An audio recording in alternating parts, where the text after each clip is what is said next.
My latest guest is Tom Shield, a Londoner who has been coming to Spain since he was a teenager.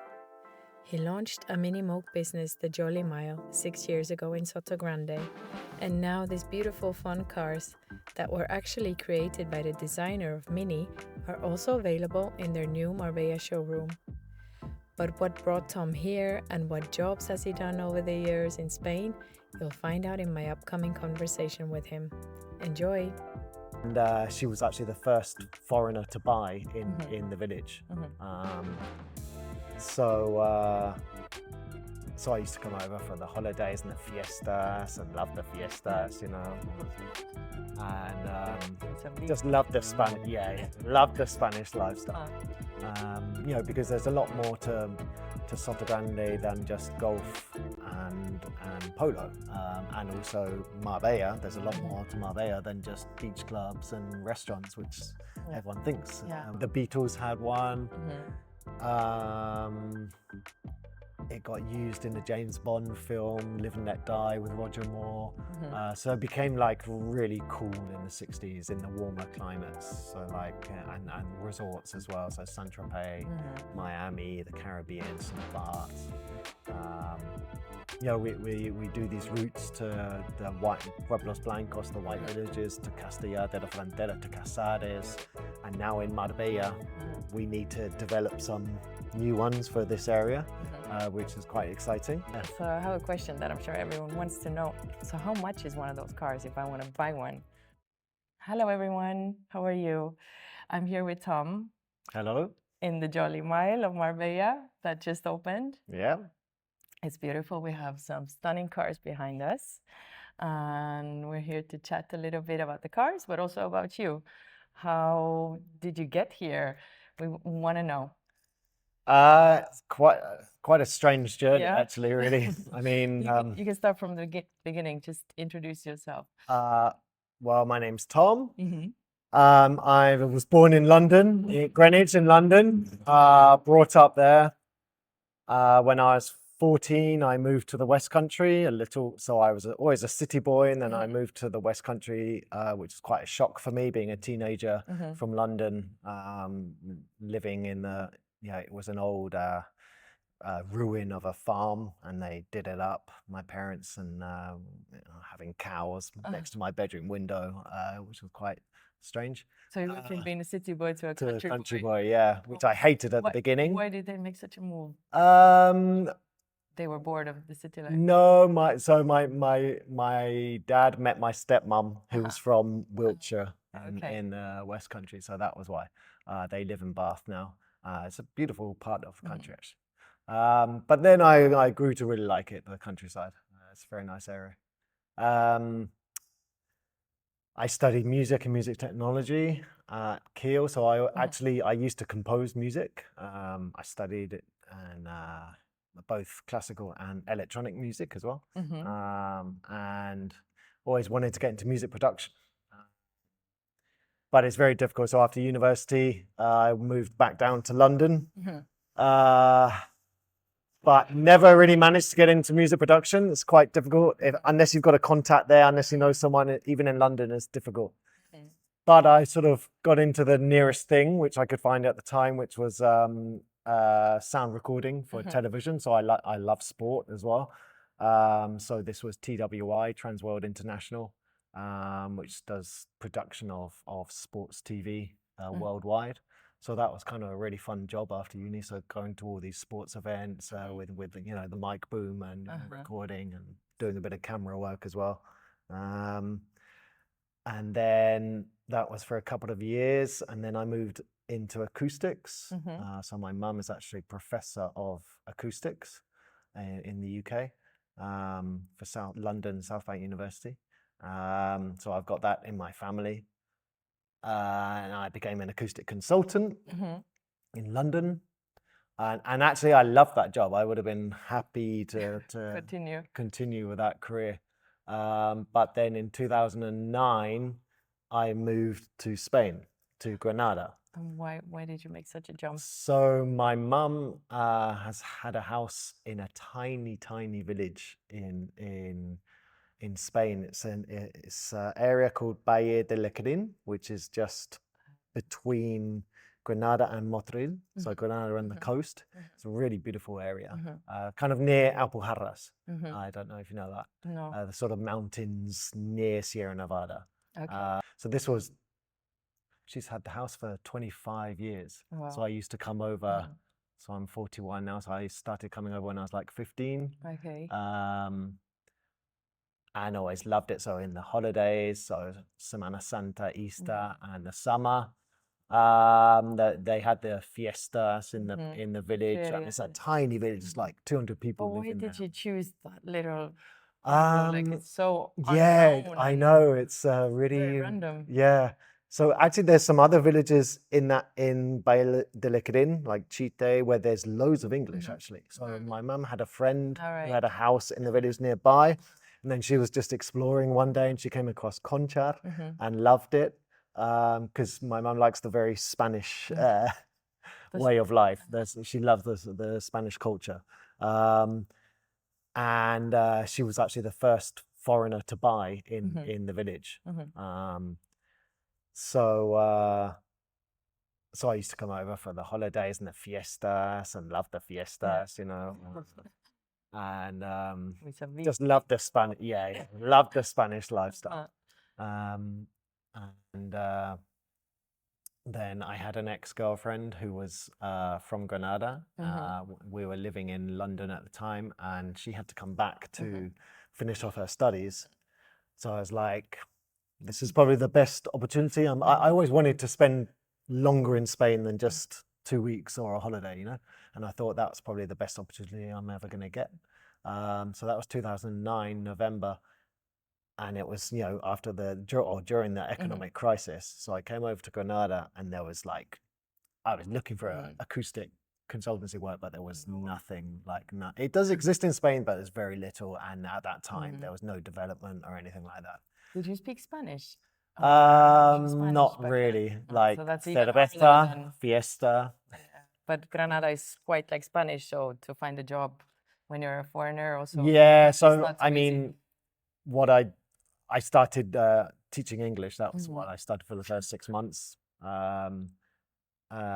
But it was quite tough. The first 2 years were really tough. So in Granada, there's, as you probably know, there's like really strong accent, especially in the villages, even worse outside of the city. So it was really tough to just basically learn on the street, you know. And how did they study? How was their English when you taught them? Okay. No, they were pretty good actually. Better than my Spanish. Yeah. But it was easier to convert them maybe to English than to convert you into Spanish. Yeah. It was tough. But I got there. I did in the end do a course of Spanish, but after like 2 years of living there or something. And that helped. But yeah, so basically living in Granada, I was living in Granada for 5 years.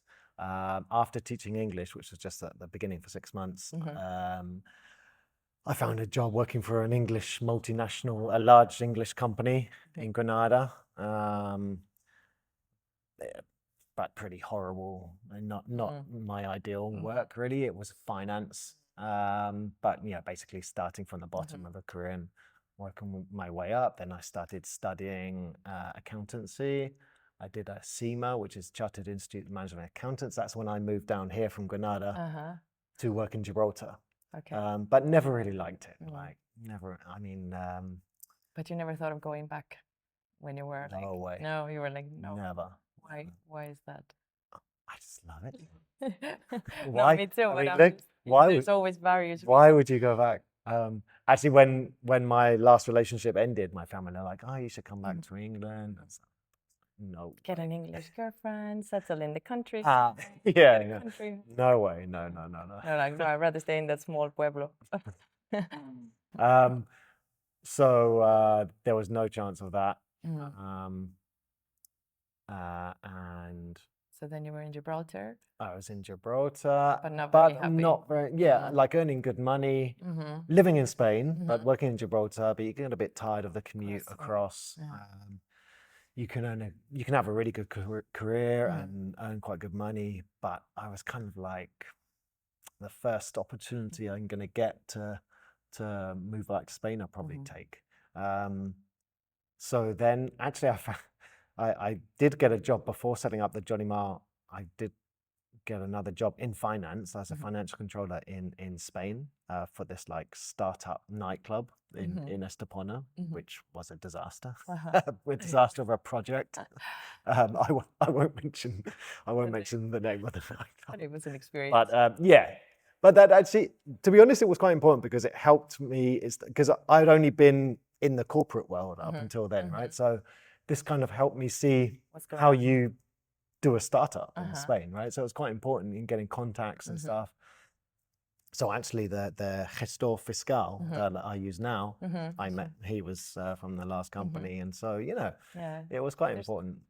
Things that you pick up and learn. You're supposed to do these kind of experiences to learn something, exactly. meet someone. You never know. I mean, it was a startup, so I was a financial controller for them.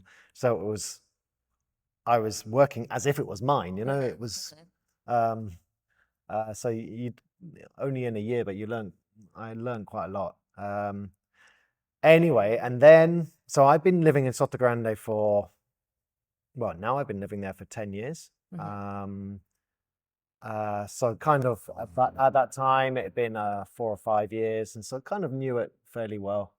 And it was actually the idea of my girlfriend, who's also a co-founder of the Johnny Marr.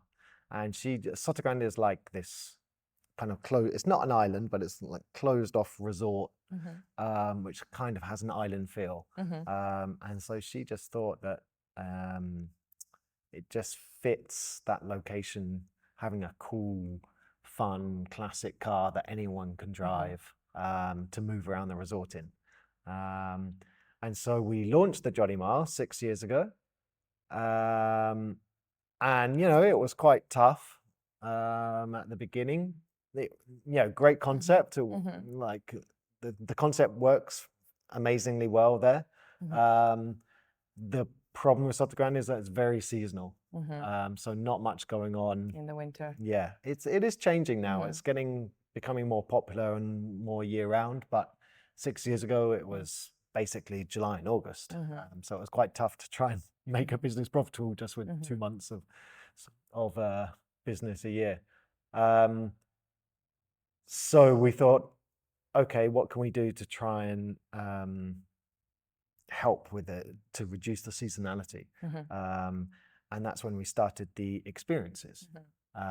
So working with hotels and DMCs, which are destination management companies, where their high season actually tends to be like the winter months. Yeah, not so much winter, but kind of like April, May, the June, and then September, October. So that's which is so great. Like golfing months as well. Exactly. Yeah, and play golf July and August is terrible.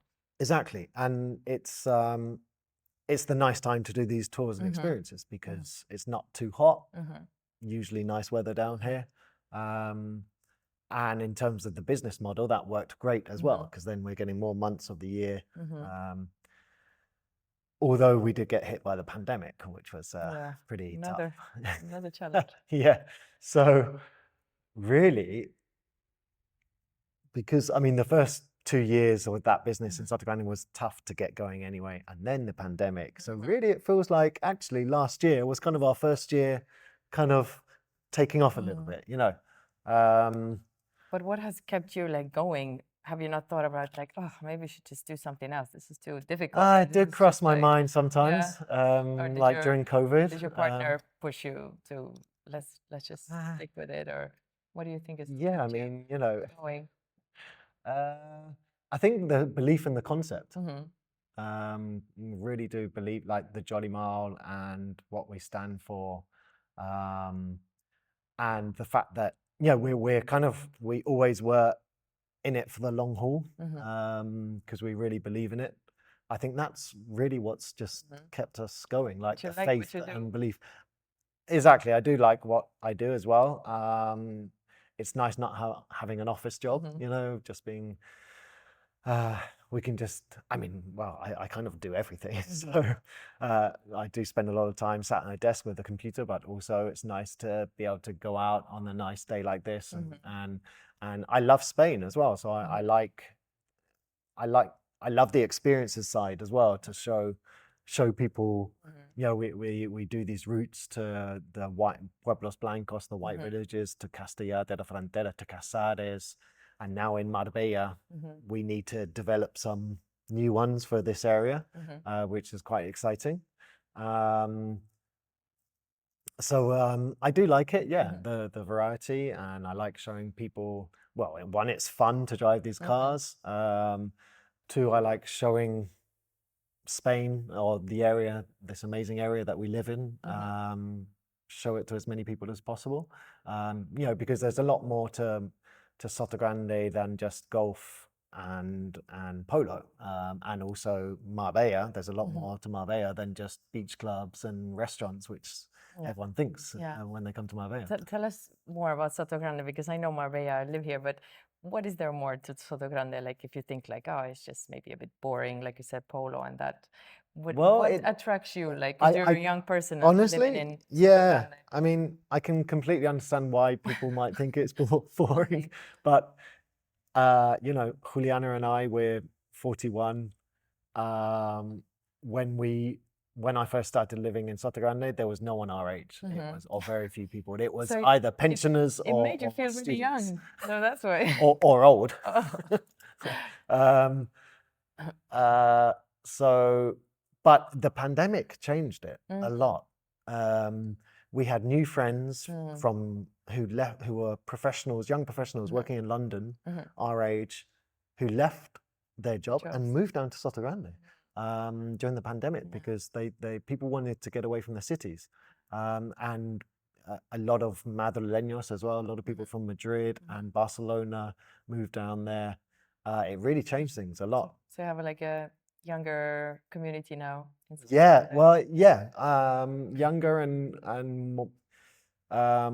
probably a lot of digital nomads as well. Exactly, yeah. You know, with the change of, you know, I think the pandemic changed the world so massively, and we're still seeing that now. You know, people are working. There's way more remote working now. People looking for a better quality of life, not living in the cities. So it did change there. So, I mean, there's not much else other than golf. It is mainly golf and polo. But there is beautiful beaches. There's actually, 3 or 4 beaches. And Tarifa is just half an hour away. Right away. Yeah. Take one of these and exactly. Such a dream. What else have you got? But you have also amazing schools, actually. You know, the international school is very well known. But I actually came to see another school in Sotogrande called the Forest School. I don't know if it's still active. I think it is.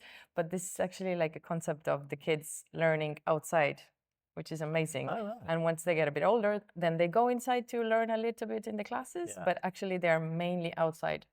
And it's amazing, because there isn't any concept like that here. So actually, a while back, we were really considering maybe you should move to Sotogrande for the school and that. But but that never happened. I mean, there are more and more people living in Sotogrande every year. It's crazy. And it's actually not that far either from Marbella. No, I mean, I drove here this morning in a Moke from Sotogrande to Marbella. So how long did it take you? Well, there's a bit of traffic, only when you get here. But without the traffic? Half an hour. It's really good. Well, half an hour in a normal car. In a Moke, a little bit longer. But it's not too bad. Like 40 minutes in the Moke, probably. It's not too bad. It's enjoyable. Yeah. You get the breeze and you get the tan. I've got used to it anyway. This episode is brought to you by Besaya Beach and Tikitano by Besaya. Visit my website to find out more about these beautiful restaurants. So you had the business in Sotogrande. So now you just recently launched this beautiful showroom here. What made you think about opening in Marbella? We've always wanted to be in Marbella, because, I mean, you can see there are quite a few private owners of that have their classic Mokes in Marbella. You sometimes see them around. I think the same concept works here as well. Okay, it's a lot bigger than Sotogrande. There's more traffic, Mhm. but you know, the lifestyle is still there. Mhm. You use there's golf, there's Mhm. beaches, beach clubs. The concept of the Jolly Mile still works. Mhm. Then, so with the new electrics, that only came, the first ones we got were in January. So with that, we actually signed a contract with Moke International Limited, who are the manufacturers of the new electric Mokes, to be official distributor for Spain. So that was a really exciting opportunity. With that, I think we can make the business more scalable. So now selling, not just renting, we're selling the new electric Mokes as well. So with that, we did a new business plan to expand the business, not just Marbella, but other points on the Mediterranean coast. So maybe Malaga, Valencia, Barcelona, the Balearic Islands, possibly the Canary Islands. I don't know. We'll see. That's quite long term now. And with that, we managed to get an investor on board. And so that enabled us, financially because Marbella is a lot more expensive than Sotogrande. You need, and just in general, this business, it's highly capital intensive. So, getting the cars and everything. So, need a fair bit of backing there.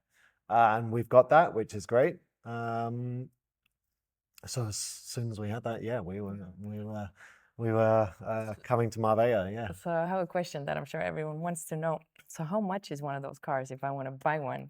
So brand new, they're 40,000 euros. Okay, so not the cheapest car. No, Okay. they're not the cheapest, but they are registered technically EV1 vehicle, as if it was a Tesla. Whereas there are some replica versions which are quadricycles, which are kind of more like a golf buggy. So technically, it's got a lithium-ion battery. The technology is really good and advanced on this car. That's why they're quite expensive, and they're fully made in the UK. So that's why they're a bit more expensive as well. And how much would it be to rent one for half a day or? So you can rent one for 1 day, which is so you get up to 24 hours, and that's 250 euros. And then the more days that you rent, the price will go. Price per day will go down. So for example, now in the summer, from end of this month or in July and August, we have bookings for like a whole month, which is 5,000 euros. So if you don't want to shed out the 40 grand, then you can. But you want to enjoy the Moke, you can always rent one as well. But the Moke was initially like built for the war, right? Or yeah, by the designer of Mini, Alec Isignosis. It was in the late 50s. They designed it for the British Army to be this sort of lightweight utility vehicle, but it was rejected as not suitable. I mean, so it had a 850cc engine, so hardly any power. It was very low grounding, so it gets stuck with any rocks or anything. It wasn't 4x4, so no good on the desert or the beach. So it was pretty useless, really. The designer didn't really do a good job for No, the war. no, But not for the war. Marbella, it works Yeah, perfectly. exactly. So And they then, did get used by the Royal Navy on some of the aircraft carriers for a bit, which kind of makes sense. So it's flat, you don't have to drive too far, so they were fine for that. Then it in the 60s, it got redesigned for civilian use, and became then popular with the celebrities at the time. So Brigitte Bardot, who we've actually got down there on the far end wall, that's a very famous photograph of her with her dogs. she's a nice ambassador for the company. Yeah, the Beatles had one. it got used in the James Bond film Live and Let Die with Roger Moore. So it became like really cool in the 60s in the warmer climates. So like, and resorts as well. So Saint-Tropez, Miami, the Caribbean, St. Barts. Yeah. Yeah.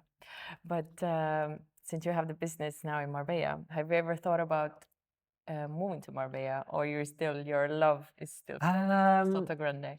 I have thought about it, but for now, I mean, we haven't been open long here, so for now, I'm happy just to commute it, see how we go,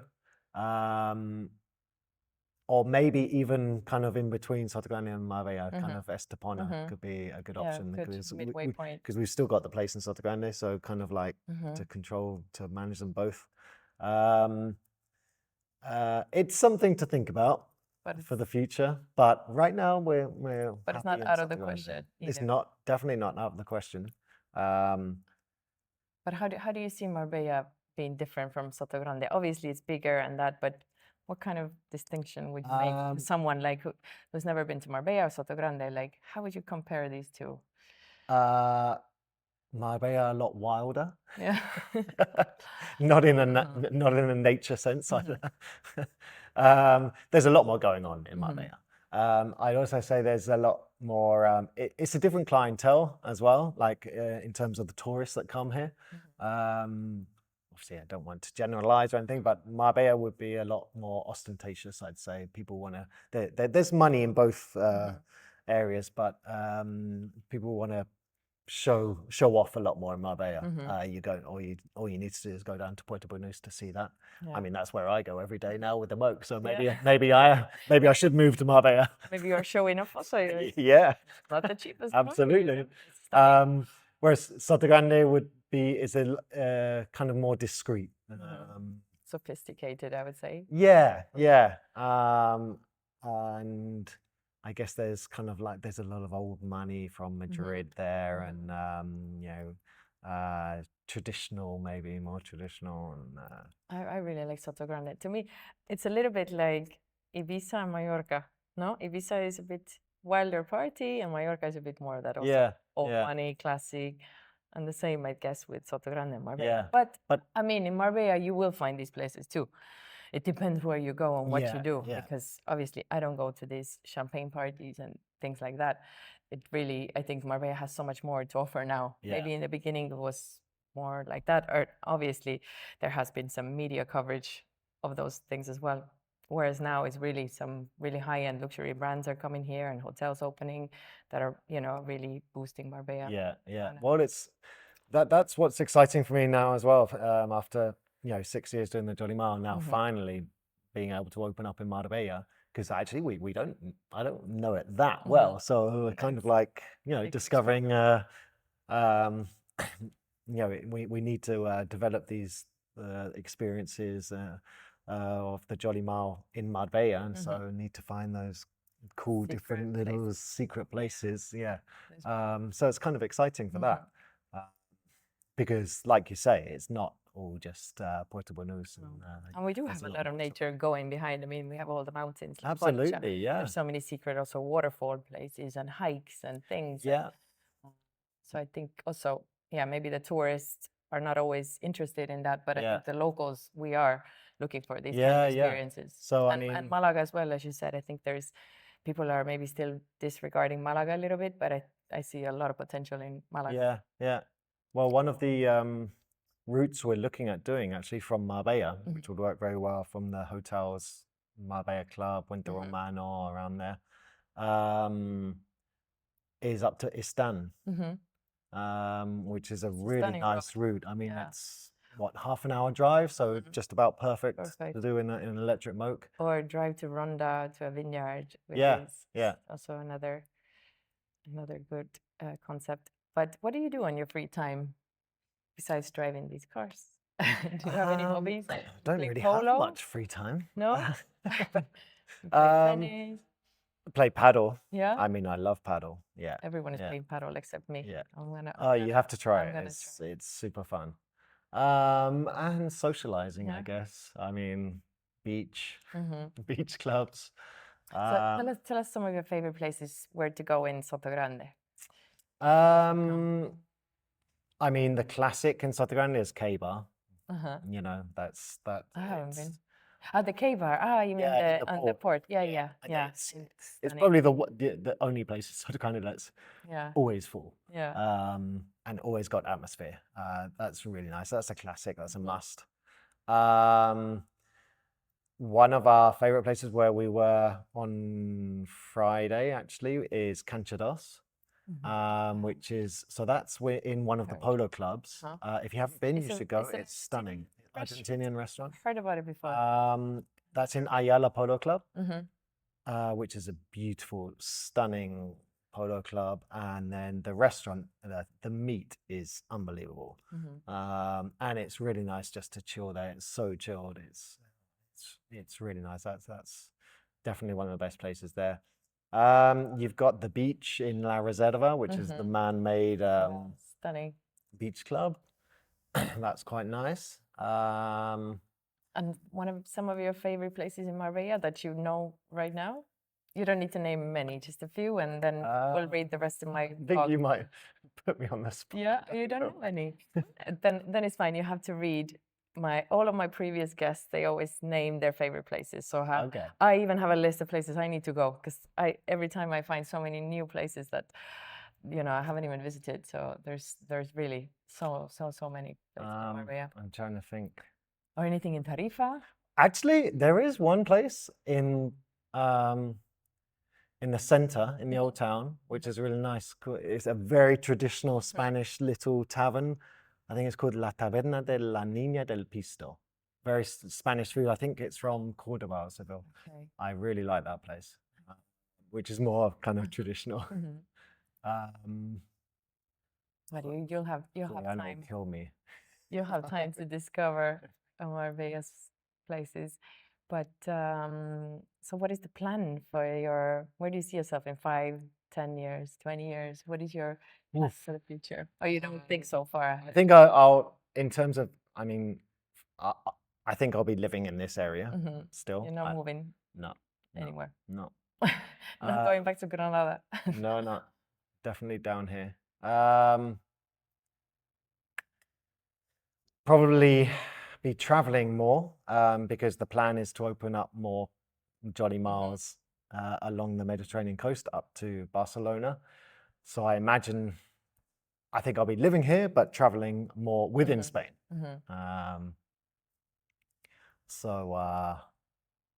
But no plans to move. No, anywhere. no. And Why would you? Yeah, Why would you leave here? I don't know. People are different. But your parents are not considering moving down here now that you've been here long enough? No, especially your mom who had the love for Spain. Yeah, but she also loves London, so she lives in the center of London, so she's very happy there. She likes coming out here. She comes here 3 or 4 times a year, and she's kind of happy with that. Yeah. Yeah, when you have the opportunity to come and go, that's not bad. Yeah, exactly. Either. Yeah, and get away from the British weather a little bit. Yeah. But before we wrap up, you have also this beautiful car here that actually one of my previous guests, Sebastian, has just recently painted, and he's coming to finish it today. He is. So we got a glimpse of what will be the final result. But how did you stumble upon Sebastian, or do you know him for a while? We've kind of known him for a while. I think, I'm not sure how we first came across him. I think it must have been Instagram or something. Yeah, me too. And we loved his work. I mean, he's a great artist. He's got real talent. And we love his style. It's very Jolly Mile. Yeah. Yeah, absolutely. And so we've actually come to an agreement where he's a brand ambassador for the Jolly Mile now. And as part of that agreement, he's going to paint this blue Moke for us. Then you can rent it. Yeah, I mean, that'll be available for rent, and you'll probably see Sebastian driving it around quite a bit himself, doing some promotion for him and for the Jolly Mile. So we're excited. It was at the grand opening where he just painted the bonnet So we thought, let's just play it safe because, you know, this Yeah. poor thing, and there was kind of pressure there. Everyone at the filming. Yeah, I mean, so we thought, okay, let's just do the bonnet at the party, and then he's coming back today to do the sides and the rest of it. So it's really exciting to we'll be. Can't wait to see the final. Yeah, absolutely. We're looking forward to seeing seeing him paint it and then seeing how it finishes, how he finishes it. Yeah. Great. Well, anyway, thank you so much for your time. You're welcome. If there's anything else you want to talk about, to share, or invite people to rent them. Yeah, I mean, why not take this opportunity? Yeah. If anyone is interested, you know, you don't have to just buy one. You can rent them and just use it as a rent-a-car, you know, alone. Or if you want to try one of our experiences, if you don't know the area around Sotogrande as well, I would really recommend some of our experiences. We've got 6 or 7 different ones there. We've had 5-star ratings on all of them. Their day trip, you know, last about 5 hours with a lunch, usually access to a kind of exclusive finca or villa. Just get in touch with us. You can see more info on our website, thejollimile.com. I would really recommend. It's a great day out with friends or family. I would recommend. Yeah, because I actually did a Jolly Mile tour 6 years ago. Yeah. So this is not crazy. Like 6 years. Yeah, encounter. So 6 years ago, we took the cars, went to La Reserva, which was stunning. Spent a bit of time there. Then we also went to a beach. We went to Polo as well. Polo as well. We did really like a really nice tour of Sotogrande. And of course, you have the stunning palm trees. Yeah. You know, it's really like a scenic, lovely tour, and it's just a pleasure to drive these cars. And they feel really safe. It doesn't feel like, you know, a golf cart is quite like, you know, unsteady. This one is like really feels like a proper car. Well, the classics have been around for 35 years, so they must be doing something right. Yeah. So anyway, I highly recommend you try it, and thank you so much for your time. You're welcome. Wish you all the best and the best of luck in Marbella in your new venture. Thank you. This is for you. Wow, that's very kind of you. And Jules, if you share. So this is like a little bag. That's organic. So nice. Organic food. Just kidding. It's wine. Take just the wine here and put it in your car. That's fantastic. Yeah, that goes quite well with the mokes, actually. I know. This one says this. It's everything. This is from my brand. Thank you so much. That's really nice. Welcome. So enjoy. Thank you. Oh, amazing. That's for you. But yeah, show me how the car works. Well, it's pretty simple. Can we get in? I'll come in. Let's grab the key. So like quite comfortable, right? Yeah, these seats? really. Because they're a bit bigger. They're a bit bigger than the classics. So okay. Yeah, it's really comfy. Very comfortable seats. And you have even Bluetooth and Bluetooth, modern stereo. You can connect music on your phone. Then you just turn it on like a normal car. It's automatic. Oh wow! Because the last one I drove was with the gear. I think. Yeah. Because I think you had the smaller one, Minty. Yes. Which was the white with the green stripes, the classic. Yes. We still have that actually. And this is like a proper. Yeah. So look. So it's automatic, really easy to drive. So it's in neutral, you just press there. D for drive. There we go. Neutral, reverse. Easy. It's a lot more modern than the other one. On these? That's storage. Ah. Yeah. Put in here. Yeah, and you've got a boot at the back as well. Very nice.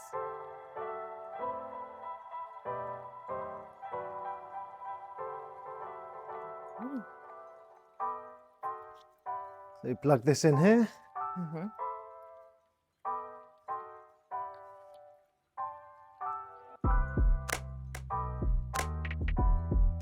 And then the other end is just standard plug socket. That's very easy. So just down there. And you can do You can drive how long? 80. So the good thing about it is, and this is where we go back to the technology is really good. So you can get 80% charge in 2 hours, which is great because with the range being between 80 to 120 kilometers. So if you use it in the morning, 2 or 3 hours, use quite a bit of the battery. Let's say you used half the battery. Whilst you're having lunch, just whack it on charge. In 2 hours, it will be full again. This episode is brought to you by Sommer, sustainable clothing that is comfy and chic. Visit the online shop sommermood.com.